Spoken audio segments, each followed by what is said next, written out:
Mesdames et messieurs, bonjour. Je suis donc un représentant de la Chambre de commerce France-Madagascar, laquelle chambre m'a demandé de présenter, je ne dirais pas au pied levé, parce que ça fait 2 mois que je sais que je dois venir ici, mais au pied levé dans le sens où je ne suis pas du tout un professionnel du commerce international, mais seulement dans le secteur privé où mes secteurs d'activité, c'est l'informatique, l'édition et la banque. Donc vous allez me pardonner si j'ai éventuellement des trous, des faiblesses dans la présentation qui va être faite et qui est centrée sur Madagascar et ses enjeux vis-à-vis de l'APE qui a été signée par le pays en 2012. Donc avant d'aller dans le vif du sujet, nous allons d'abord voir, comme un petit peu on l'a fait à la fin de la séance de tout à l'heure, de quoi on parle exactement en termes de volume et de chiffres. Donc, le commerce que fait Madagascar, et non pas avec la France seulement, avec l'Union européenne, est un commerce qui est assez faible si on regarde l'ensemble du commerce mondial, puisqu'il ne concerne que presque, merci, seulement 1 milliard d'euros, moins de 1 milliard d'euros, ce qui est très très faible.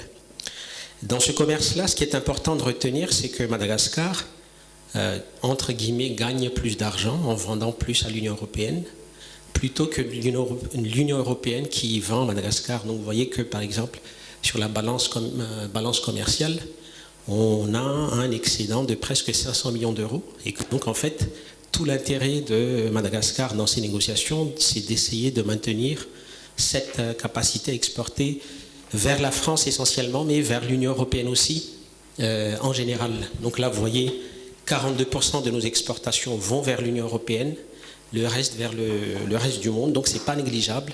Il s'agirait de le préserver, de ne pas le perdre, en tout cas pas trop rapidement. Donc, c'est quoi l'APE intermédiaire qui a été signée par Madagascar ensemble avec 4 pays récemment? Je fais un petit aperçu historique très rapide. Je ne sais pas si vous êtes déjà familier avec ça, puisque ça fait 2 jours que nous sommes là. À la fin des années 50, il y a eu les accords de Yaoundé qui ont été remplacés à partir de 1975 par les accords de Lomé. Après 1975 et jusqu'en 2000, je crois, c'est devenu Cotonou. Et quelque part, ces accords-là, qui étaient devenus en quelque sorte des exceptions au fait que l'OMC exige un commerce qui soit plus libéralisé, l'Union européenne et les pays ACP se sont sentis obligés de négocier des accords qui seront en principe plus ouverts. Donc, puisque là nous sommes dans un cadre universitaire, je repasse quand même un petit peu en revue ce que c'est. Donc Cotonou, c'était prévu pour 2000 à 2020. Mais dans ces accords de Cotonou, donc qui sont des accords qui sont censés, il y a des parties plus ou moins politiques, mais il y a aussi surtout essentiellement des parties commerciales. Et dans cette partie commerciale, ils ont eu la bonne ou la mauvaise idée de séparer l'accord en 2 périodes en quelque sorte. Il y a une première période qui va de 2000 à 2007, fin 2007. Il y a une deuxième période qui était censée aller de début 2008 à fin 2020.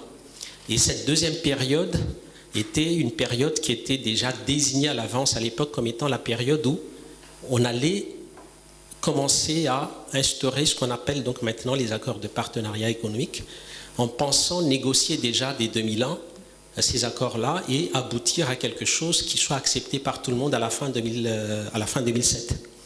Malheureusement, ça n'a pas été le cas. Mais comme vous voyez, quand j'écris là, dérogation OMC accordée en 2001, comme les règles de fonctionnement de l'Organisation mondiale du commerce auquel adhère donc Madagascar exigent qu'on n'accorde aucune faveur à un pays en particulier membre de l'OMC, il a fallu que la demande soit déposée dès la signature des accords de Cotonou pour que l'exception que donc l'Union européenne faisait en faveur des pays en développement, des pays ACP en tout cas, puisse bénéficier d'une dérogation. Donc, qu'est-ce que l'OMC a fait? Il est allé examiner l'accord, il a constaté qu'il y avait 2 périodes distinctes dans l'accord, 2000 à 2007, 2008 à 2022, et l'OMC a dit, dans ce cas-là, on va vous donner une dérogation pour jusqu'à fin 2007, mais pas plus, parce que vous allez déjà mettre en œuvre la deuxième partie de Cotonou, qui sont les APE, et donc vous aurez fini. Et tout ça s'est passé en 2001. Donc à partir de là, il y a eu une sorte de date butoir, qui est la fameuse date du 31 décembre 2007, qui est devenue une date qui hantait, qui traumatisait les pays ACP, peut-être aussi l'Union européenne. Ce qui s'est passé donc pour Madagascar, c'est que du côté de l'Union européenne, à tort ou à raison, on a voulu, le monsieur tout à l'heure disait, diviser pour régner. Donc, au lieu de négocier en totalité avec l'ensemble des pays ACP, l'Union européenne a fait en sorte de négocier avec 6 régions dans le monde au départ. Et dans ces 6 régions-là, il y a une région particulière que Justinien avait appelée AOA, mais que nous, en Madagascar, on a l'habitude de qualifier de AFOA, Afrique orientale et australe. Et donc, ces pays ont commencé à négocier avec l'Union européenne à partir de 2004, en espérant donc aboutir à la fin de négociations, enfin à la fin 2007. Malheureusement, il y a eu une négociation parallèle qui a été menée par l'Union européenne à l'insu donc de l'ensemble des pays AFOA, et il y a eu l'aboutissement surprise d'un accord qui a été signé avec l'East African Community, donc que tu appelais comment déjà, Justin? CAE, en 2007, donc au détriment en quelque sorte de Maurice, Madagascar, Zimbabwe et Seychelles. Donc du coup, étant divisés, les 4 pays dont nous avons déjà aussi entendu parler tout à l'heure ont dû négocier en quelque sorte avec le couteau sous la gorge, au moins selon leur impression. Ce qui n'est pas de l'impression de tout le monde d'ailleurs, même à Madagascar. Donc à la fin de 2007, Madagascar a signé disons pas en catastrophe, mais à la hâte, ce qu'on appelle maintenant donc les APE intermédiaires, qui sont donc le régime d'accord avec lequel nous fonctionnons. Et donc cet accord a été paraphé d'abord en 2007, qui apparemment ne vaut pas grand-chose dans le monde des accords internationaux. Il n'a été signé que 2 ans plus tard. Il n'est entré en application qu'en mai 2012. Donc j'ai été un peu long, mais ça permettra certainement de voir un petit peu l'arrière-boutique et ce qui s'est passé dans ces négociations-là. Donc maintenant, nous allons passer dans le vif du sujet. Si vous avez bien lu le titre de ma présentation, c'était les enjeux sectoriels. Alors, il y a 2 choses que je précise maintenant. D'un point de vue des négociateurs et de ce type d'accord, les secteurs, c'est un petit peu les éléments de négociation. Mais après, nous allons quand même à la fin présenter des secteurs au sens où nous les entendons habituellement, c'est-à-dire tel ou tel secteur de l'économie. Donc là, pour l'instant, je vais passer en revue les éléments de cet accord d'un point de vue sectoriel au sens de la négociation. Donc à cette fin de l'année 2007, Madagascar avait présenté une proposition donc, à l'Union européenne qui demandait à ce que, puisque le principe général avec l'OMC et avec ces types d'accords, c'est en combien de temps vous allez baisser vos droits et taxes douaniers et en combien de temps vous allez aussi éliminer progressivement les barrières non tarifaires que vous mettez aussi en plus. Donc Madagascar a soumis une proposition pour 25 ans de baisse progressive et avec cela 5 années de moratoire, c'est-à-dire 5 ans où on ne fait rien pour se préparer et 20 ans pour ensuite baisser progressivement les taxes douanières.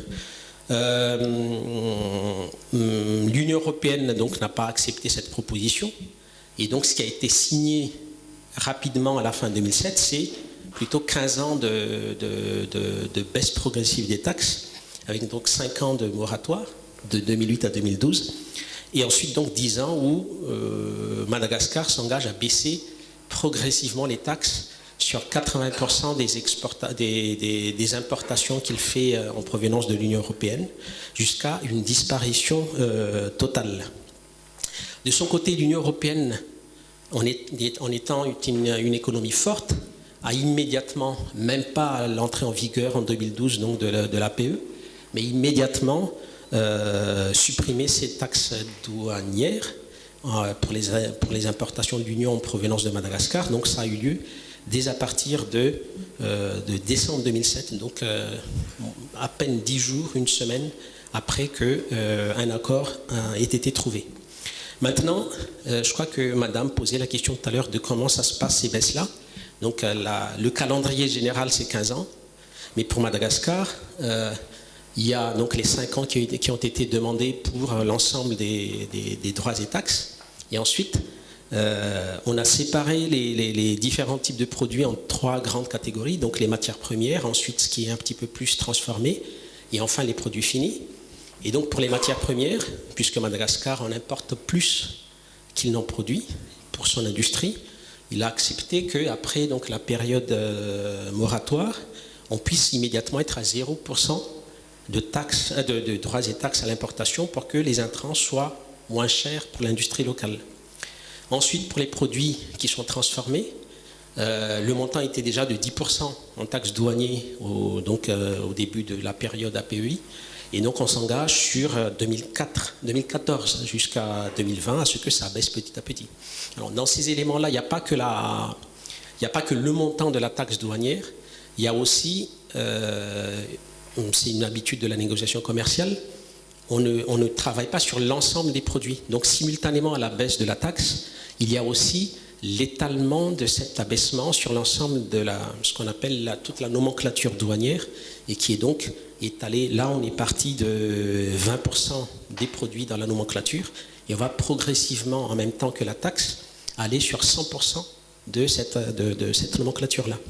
Donc pour les produits finis, c'est la même chose, sauf que les taxes étaient plus élevées à 25%, donc on vise à descendre à 0% à la fin de 2022. Il y a quand même une autre partie dans cette négociation et c'est aussi un élément habituel des négociations, Madagascar a demandé à ce que sur l'ensemble des produits donc dans sa nomenclature douanière, il y en ait qui soient totalement exclus de cette baisse de tarifs. Et donc ce qui a été accepté, c'est que donc là, il y a 580 lignes tarifaires, comme on les appelle, et ces lignes ont fait l'objet de négociations internes à Madagascar à cette époque. La douane, d'un côté, voulait que ce soit les produits qui rapportent le plus d'argent, l'État qui soit préservé, et le secteur privé voulait que ce soit les produits qui les font vivre, qui soient préservés. Donc à l'issue des échanges, des négociations, c'est le point de vue du secteur privé qui a prévalu. Et donc l'ensemble des produits que vous voyez là, qu'ils soient alimentaires ou en industrie, reflètent plus ou moins la petite industrie qui existe à Madagascar et qui craignait qu'avec l'APE, elle soit tuée par les importations en provenance de l'Union européenne. Donc ces produits-là ne font pas partie de ce qui va être libéralisé après 2022, sauf négociation nouvelle, ces produits-là restent protégés sans limite de temps. Troisième partie, quelques autres éléments qui intéressent plus les professionnels du commerce international. Madagascar a obtenu qu'il y ait quand même la possibilité pour lui de faire de l'anti-dumping vis-à-vis d'une entreprise en particulier, par exemple venant d'un autre pays d'Asie, ou pas d'Asie, qu'est-ce que je dis, c'est une bêtise, vis-à-vis d'un pays de l'Union européenne, et puis des mesures compensatoires, c'est-à-dire vis-à-vis d'un État éventuellement de l'Union européenne, qui sont de niveau d'une même protection en quelque sorte. Il a aussi obtenu qu'elle puisse mettre en œuvre ce qu'on appelle des mesures de sauvegarde, c'est-à-dire protéger pendant un certain temps, et avec une limite de date bien définie, une partie de son industrie en expliquant avec une procédure bien définie auprès de l'OMC et donc aussi auquel se réfère cet accord, mais en sachant que elle ne dépassera pas ces mesures, si elles sont mises en place, ne dépasseront pas 15 ans. Donc on va être à 2012 plus 15 ans, ça doit être donc à limite 2027. Aussi, pouvoir subventionner un secteur donné, c'est somme toute symbolique puisque économiquement, je ne vois pas comment l'État malgache pourrait subventionner un secteur donné, quoique l'essence, les carburants sont très fortement subventionnés, l'électricité aussi, mais ces éléments-là sont encore assez éloignés des éléments qui sont négociés dans ce type d'accord. Sur les marchés publics, l'Union européenne permettez-moi le terme, s'immisce de plus en plus, mais évite d'aller trop loin. Donc au lieu de demander à ce qu'il n'y ait pas une préférence nationale en matière de marché public, l'Union européenne préfère simplement dire pour l'instant, soyez transparents. Mais donc une fois que la transparence sera acquise, et c'est de bonne guerre, l'Union européenne va vouloir dire maintenant il faut que nos entreprises participent sur un même pied d'égalité sur les marchés publics avec les vôtres. Donc c'est à nous de nous défendre et l'Union européenne joue son rôle, fait son jeu. Sur la pêche, alors la pêche elle est un peu incongrue puisqu'il y a beaucoup de secteurs. Pourquoi la pêche est-elle dans cette APEI? Tout simplement parce que les parties ont trouvé un accord avant, et il n'y a pas eu de litige tel qu'il n'y a pas eu d'accord avant la fin de 2007. Donc du coup la pêche a eu en quelque sorte son chapitre dans ces accords. Et ce qui est assez amusant, c'est que c'est un chapitre qui dit vous avez tel tonnage que vous pouvez, un quota de tonnage que vous pouvez envoyer vers l'Union européenne. Et ceci étant, Madagascar ne l'a jamais utilisé depuis 2007. Et enfin, pour terminer donc sur ces aspects sectoriels, il y a la partie aide. Il y a une habitude des pays ACP, et la FOA et Madagascar n'y échappent pas, c'est de dire on fait des concessions sur le côté tarifaire, mais il faut nous aider. Alors, quand ces pays-là, quand notre pays demande cela, ce n'est jamais donnez-nous de l'argent, c'est avec des façons de demander qui disent il faut de l'assistance technique, il faut nous mettre à niveau, il faut nous équiper, et ainsi de suite. Donc, pour ce qui est de la PEI en particulier, et c'est seulement un petit élément des financements qui sont donnés par l'Union européenne, j'en ai identifié 2, mais il y en a peut-être d'autres. Au tout début, il y a eu donc à peu près 1 million d'euros qui étaient sur le principe alloués parce qu'il fallait mettre en urgence des mesures pour que Madagascar se mette à niveau. Là, vous voyez, sur le respect des normes sanitaires et phytosanitaires, sur la redynamisation du secteur textile, je ne sais pas très bien ce que ça peut signifier. Même chose pour l'agroalimentaire et l'halieutique, je ne sais pas très bien ce que ça signifie. Par contre, les formations en matière de règles d'origine, ça se destine aux douaniers. Et les douaniers, c'est effectivement des choses qui doivent maîtriser sur le bout des doigts. Matériel de météorologie également, je pense que c'est quelque chose qui est utile. Après, on a eu, très récemment, un autre financement qui, le nom s'appelle PADEIR, Programme d'appui au développement de l'exportation et de l'intégration régionale, mais j'ai comme l'impression qu'il se destine plus au secteur privé qu'au renforcement des capacités de l'État malgache. Donc je suis aussi un petit peu sceptique sur l'usage qui sera fait de ce financement-là. Voilà. Donc voilà le gros de la présentation sectorielle. Maintenant, moi qui ne suis pas un professionnel donc, de ce type de négociation, je me suis souvent posé une question à laquelle j'ai fini par trouver une réponse parce qu'il fallait que je vous présente quelque chose ici. Depuis la fin des années 70, dans les accords de l'OMC, il y a une disposition qui a été introduite qui disait quand vous êtes membre de l'Organisation mondiale du commerce, les faveurs que vous faites pour un pays donné, vous avez l'obligation de les faire aussi pour tous les autres pays membres de l'OMC. Mais très rapidement, ils se sont aperçus que, et en partie aussi parce que l'Union européenne était encore en lien avec ses anciennes colonies, ils se sont aperçus que ce n'était pas du tout applicable et qu'il fallait faire entrer dans les dispositions de l'OMC des clauses qui permettaient de nouer des accords avec les pays en développement et qui ne violaient pas, en tout cas, qui étaient des dérogations formellement accordées pour que ces types de faveurs puissent être accordées sans que le pays qui l'accorde ait l'obligation de le faire pour le monde entier. Je prends un exemple, si l'Union européenne avait fait Lomé et Cotonou pour les pays ACP, avec une dérogation donc, qui était devenue possible à partir de 1979, il n'était pas obligé de le faire pour les États-Unis et pour les autres pays avancés. Donc ça, c'était un premier point qui a permis tous ces genres d'accords, ou en tout cas qui les a formalisés. Dans un deuxième temps, à partir de 2001, l'Union européenne avait aussi décidé unilatéralement, donc là, on n'est pas dans du domaine des accords, on est seulement dans le domaine d'un faveur qui est accordé unilatéralement de façon non réciproque en disant les pays les plus faibles, les PMA comme on les appelle en français, ont peuvent bénéficier automatiquement de droits de douane nuls pour les exportations vers l'Union européenne. Et donc la question se pose légitimement. Madagascar est un PMA, et là vous voyez les conditions à l'écran. Tous les 1 ou 3 ans, je ne sais plus très bien, il y a une réévaluation de ce qu'on appelle un PMA. Et un PMA, aujourd'hui, en 2017, c'est un pays qui fait moins de 1020 dollars de PIB par habitant.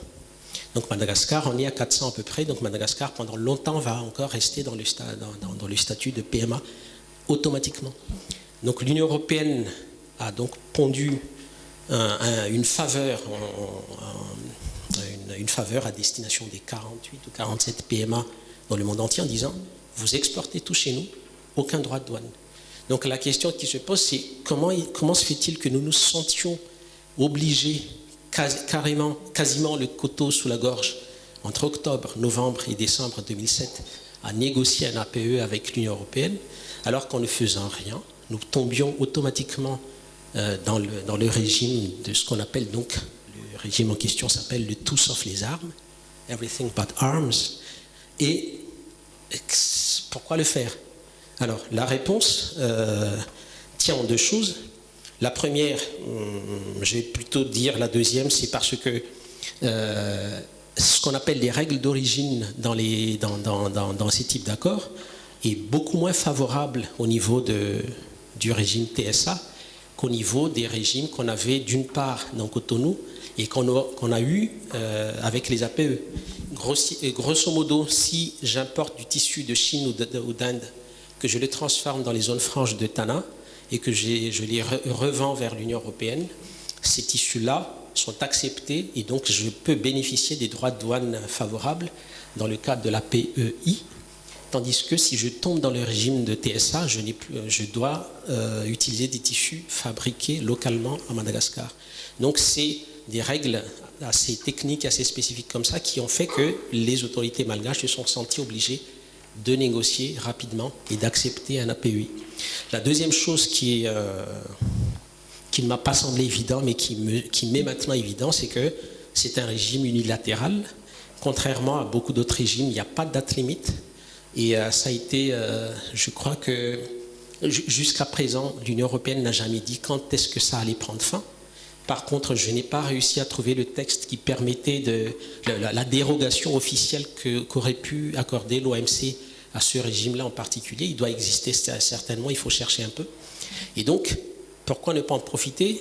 Si on n'en profite et que demain ça disparaît subitement, on est vraiment en danger.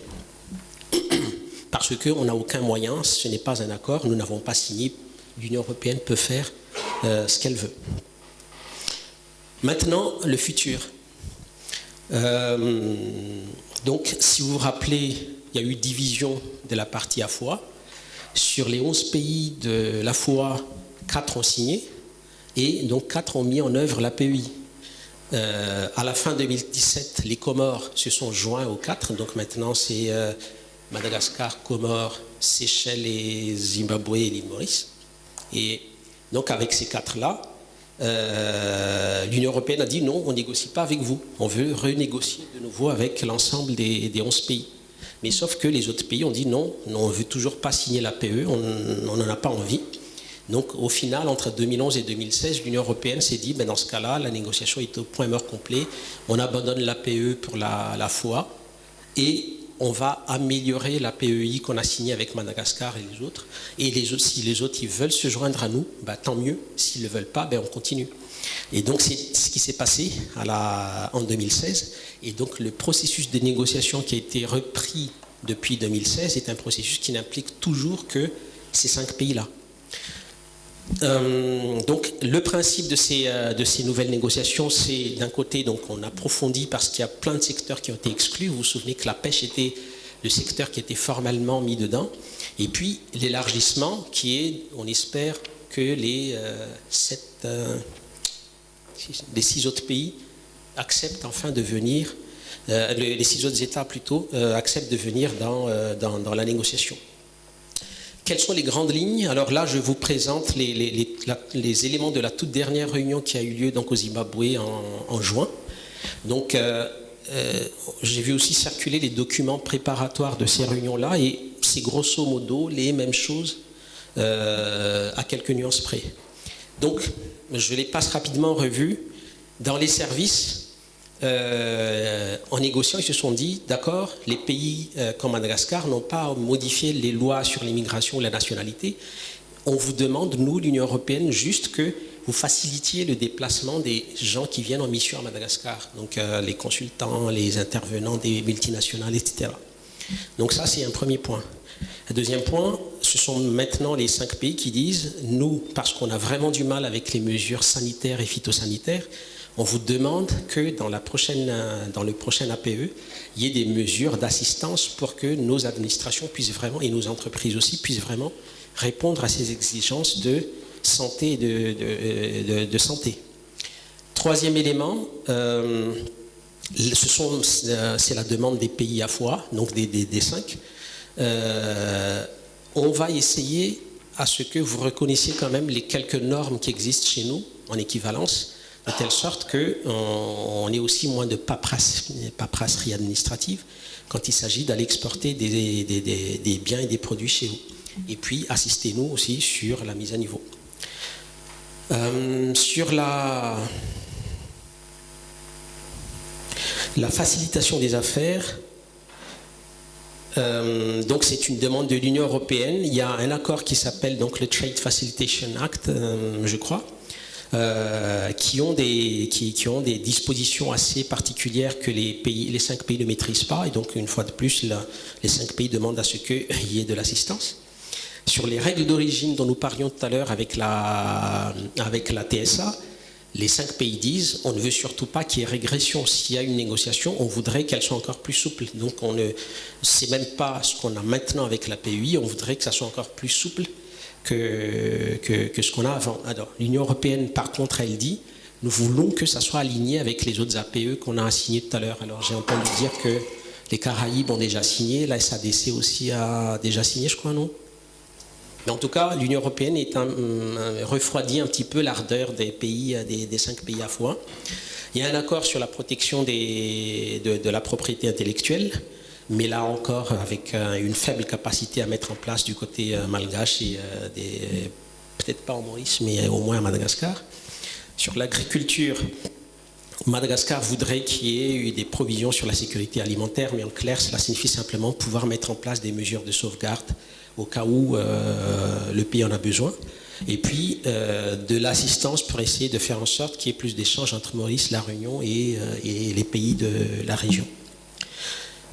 Sur la concurrence, d'une manière générale, l'Union européenne veut aller loin côté politique en disant nous voulons que vous refondiez les réglementations sectorielles que vous avez. Alors j'ai en tête par exemple celle des télécoms où pendant longtemps il fallait qu'il y ait 34% de possession nationale dans une entreprise télécom, mais avec ce que demande l'Union européenne, ça ne doit plus être possible et que donc ça va vraiment dans des réglementations sectorielles, par exemple dans les services.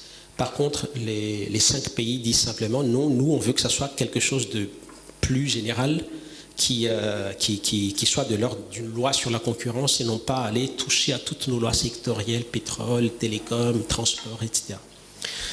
Marché public, nous en avons parlé, c'est la transparence, avant probablement plus tard la demande de traitement national, donc être sur le même pied d'égalité. Sur la pêche, alors là je ne comprends pas les détails techniques, mais les 5 pays demandent à ce qu'un sous-comité soit créé, probablement pour qu'il y ait une discussion plus approfondie et plus spécialisée et donc plus de moyens dessus. Il faut que j'aille vite ? D'accord. Donc le droit de travail aussi, mais les pays voient cela comme une sorte de tentative d'obstacle au commerce. Et puis, développement, c'est beaucoup trop vague. Donc je ne les cite même pas. C'est une demande des AFOA, c'est très vague et on ne sait pas très bien ce qu'ils demandent. Donc maintenant, sur le sectoriel, très rapidement, le textile, si on était tombé dans le TSA, on était mal, si vous me permettez le terme. Ça pouvait être, dit-on, des dizaines de milliers d'emplois perdus à cause des règles d'origine, donc l'impossibilité d'exporter vers l'Union européenne. Ceci étant, il y a aussi l'AGOA qui est à côté, mais l'AGOA, lui, finit dans à peine quelques années. Et avec quelqu'un comme le président actuel au pouvoir, et peut-être qu'il va peut-être aussi être reconduit. Bon, il ne faut pas tabler que sur l'AGOA. La pêche, on n'a jamais utilisé les quotas comme je disais tout à l'heure. Et puis donc du coup Madagascar se retrouve à vendre ses quotas de pêche à l'Union européenne elle-même pour, disons, quelques sous. Parce que c'est 1,4 million par an, donc c'est anecdotique. Et c'est un secteur aussi qui est assez contrasté. Les produits sensibles, nous les avons vus, nous avons vu la liste. Et puis l'agriculture, d'une manière générale, une position malgache non chiffrée dit simplement qu'il faut protéger l'agriculture. Maintenant, je termine. Et c'est le sujet de préoccupation principale selon moi. Et un peu comme les douanes, les questions douanières à la réunion tout à l'heure. Vous voyez là la structure des recettes dans le budget malgache. Et vous voyez en rouge sur le côté la part de la douane. C'est 600 millions d'euros. Et là, on est sur la loi de finances 2016. Donc, on n'est pas sur des anciens budgets. Sur 15 ans, et là, c'est même plus 15 ans, c'est 10 ans, puisqu'on a fini la période transitoire. Même pas 10 ans, de 4 ans. 4 ans. Sur 4 ans, ceci va disparaître et je vois mal comment Madagascar va remplacer 600 millions d'euros sur 1,1 milliard de recettes fiscales et douanières par quelque chose. Et je n'ai pas la réponse. Et je n'ai pas la réponse, merci de votre attention.